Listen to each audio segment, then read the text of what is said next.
Ladies and gentlemen, welcome to the afternoon session of the opening day today, the 11th of September, 1893. We now introduce you to Swami Vivekananda from India and request him to address us. Swami Vivekananda. Sisters and brothers of America,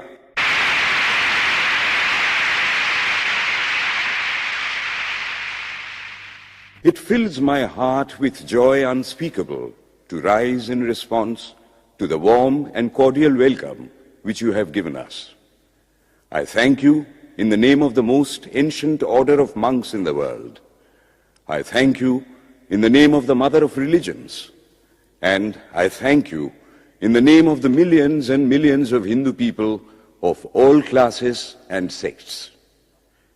My thanks also to some of the speakers on this platform who, referring to the delegates from the Orient, have told you that these men from far-off nations may well claim the honor of bearing to different lands the idea of toleration. I am proud to belong to a religion which has taught the world both tolerance and universal acceptance. We believe not only in universal toleration, but we accept all religions as true. I am proud to belong to a nation which has sheltered the persecuted and the refugees of all religions and all nations of the earth.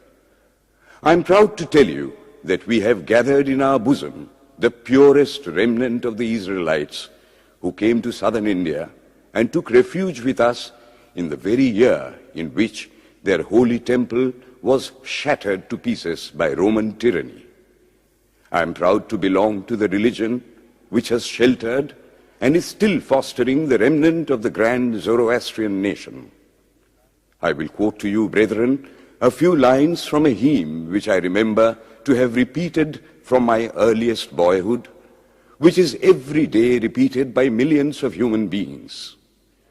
As the different streams, having their sources in different places, all mingle their water in the sea, so, O Lord, the different paths which men take through different tendencies, various though they appear, crooked or straight, all lead to Thee. The present convention, which is one of the most august assemblies ever held, is in itself a vindication, a declaration to the world of the wonderful doctrine preached in the Gita. Whosoever comes to me, through whatsoever form, I reach him.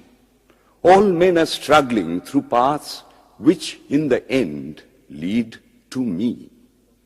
Sectarianism, bigotry, and its horrible descendant, fanaticism, have long possessed this beautiful earth.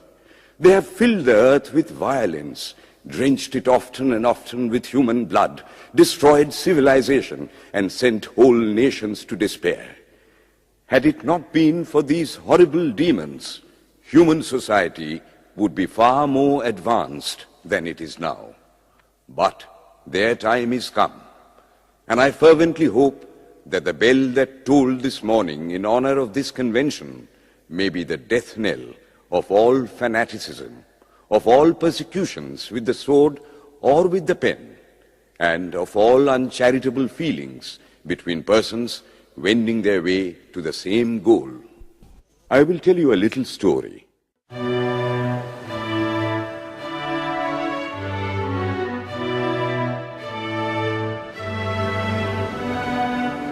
Once there was a big black frog.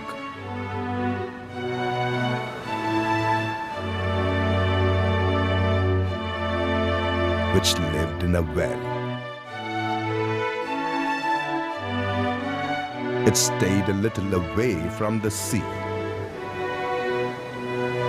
It was born there, and it had never ever moved out of the well.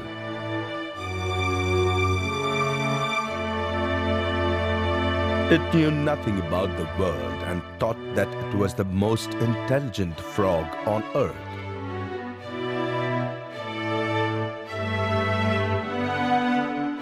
It was fat, as it was the only frog in the well, eating all the worms and insects. It was leading a very happy life.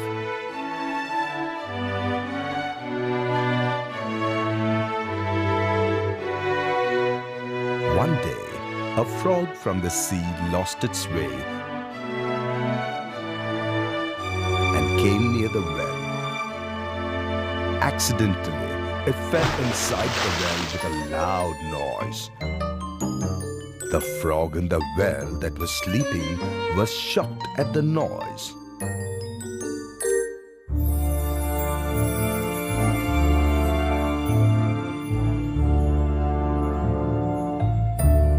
Oh God, who is the stranger?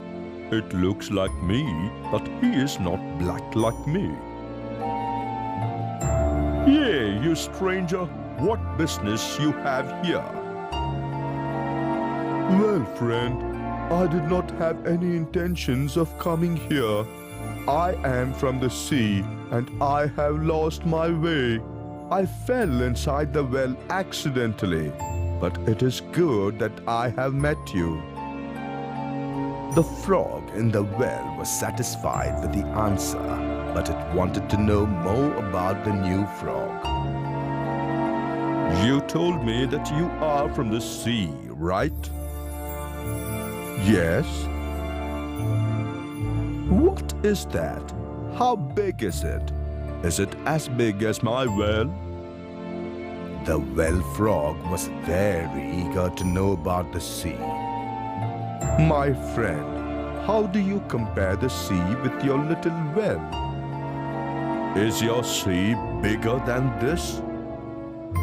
What nonsense! How do you compare the sea with your well? It is many thousand times bigger than your well.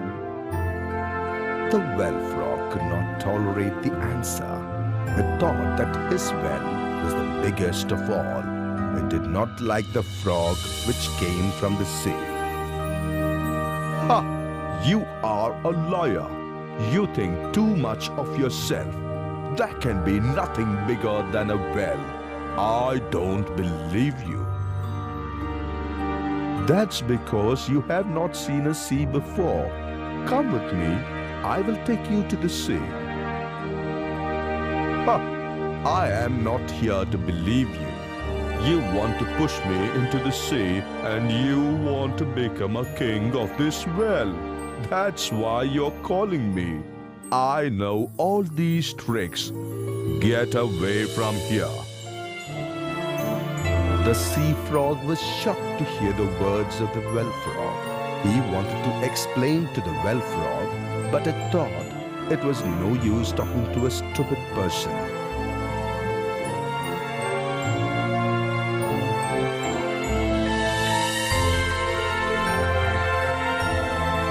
It left the well happily without saying a word. Ha ha! He thought he can make a fool of me and send me to the sea. None can fool me. Nothing can be bigger than my well. Again, the big black frog sat on the well, eating happily all the insects of the well.